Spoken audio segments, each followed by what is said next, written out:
بسم اللہ الرحمن الرحیم۔ شروع اللہ کے نام سے جو بڑا مہربان اور نہایت رحم والا ہے۔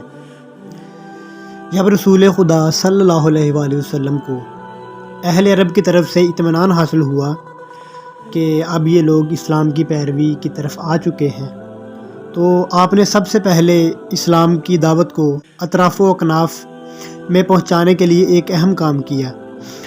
وہ کام یہ تھا کہ آپ نے وقت کے بادشاہوں کے نام خطوط بھجوائے جن میں انہیں دین اسلام کو قبول کرنے کی دعوت دی گئی۔ صلح حدیبیہ جو 6 ہجری میں طے ہوا، رسول خدا کے سفیر یہ چٹھیاں لے کر اسی سال ذوالحجہ کے مہینے میں اپنی اپنی منزل مقصود کو روانہ ہو گئے۔ عیسوی سال 628 تھا۔ دربار رسالت سے جن جن بادشاہوں اور شہنشاہوں کو چٹھیاں بھیجی گئیں وہ حسب ذیل تھے: ہرقل کیسر روم جس کا پایہ تخت قسطنطنیہ تھا، خسرو پرویز ایران جس کا پایہ تخت مدائن میں تھا، مقوقس عزیز مصر کیسر روم کی زیر حمایت تھا، اور نجاش حبشی ایک آزاد اور خود مختار ملک تھا، حارس گسانی بادشاہ جس کا پایہ تخت بصرہ میں تھا، یہ بادشاہ کیسر روم کے زیر اثر تھا۔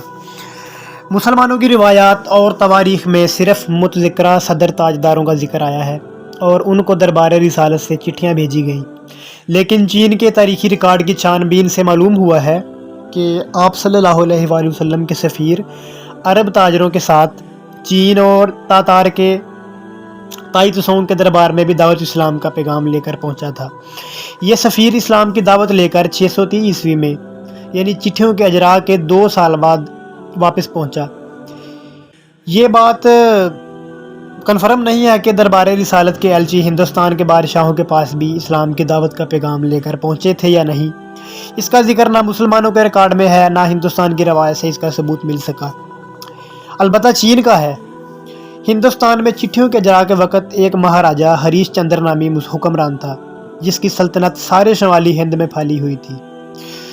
دکن میں چالوکیہ خاندان کے راجگان کی سلطنت قائم تھی اور جنوبی ہند میں پانڈیا کے راجے حکومت کر رہے تھے۔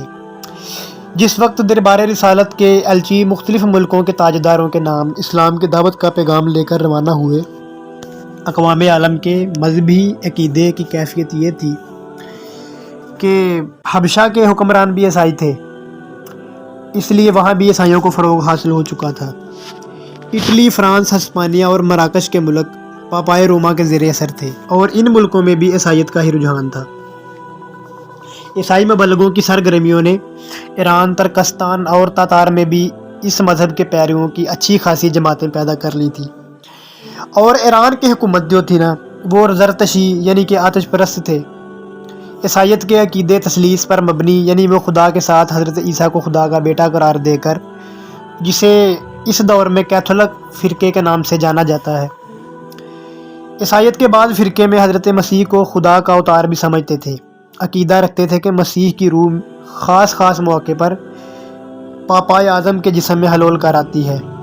عیسائیوں کے گرجاؤں میں مسیح، مریم، فرشتوں اور مذہبی بزرگوں کے مجسمے اور تصویریں بھی رکھی جاتی تھیں، اور جو آتش پرست دین کے پیروکار تھے وہ ایران کی سرزمین میں کثرت سے آباد تھے۔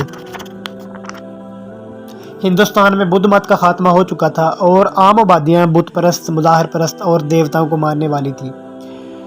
برہمنی مت کو بہت فروغ حاصل تھا۔ چین میں بدھ اور کنفیوشس کے پیرو آباد تھے۔ دنیا کے دوسرے خطوں میں روحوں، دیوتاؤں، نیچر کی منفی طاقتوں، جانوروں، پتھروں اور درختوں وغیرہ کو پوجنے والی قومیں بھی آباد تھیں۔ تو اس دور میں رسول اکرم صلی اللہ علیہ وآلہ وسلم نے عرب سے تھوڑا سا باہر نکل کر اپنے صحابہ کرام کو ایلچی بنا کر، جو پہلا خط تھا نا وہ کیسر روم ہرقل کے نام خط لے کر اپنے صحابہ کو بھیجا۔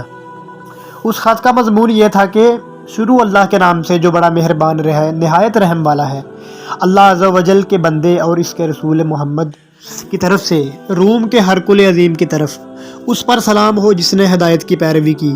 اس کے بعد میں تجھے اسلام کی پکار کی طرف بلاتا ہوں، مان لے سلامتی پائے گا، خدا تجھ کو دگنا اجر دے گا، لیکن اگر تو نے منہ پھیر لیا تو تیری رعایا کے گمراہ رہنے کا گناہ بھی تیری گردن پر ہوگا۔ اے اہل کتاب، اس کلمہ کی طرف آؤ جو ہمارے اور تمہارے درمیان یکساں ہے۔ ہم اللہ عز و جل کے سوا کسی کی عبادت نہیں کریں گے اور نہ اس کے ساتھ کسی شے کو شریک بنائیں گے، اور نہ ہم میں کوئی اللہ عز و جل کے سوا کسی کو اپنا معبود بنائے گا۔ اگر تم نہیں مانتے تو اس بات کے گواہ رہنا کہ ہم مان چکے ہیں۔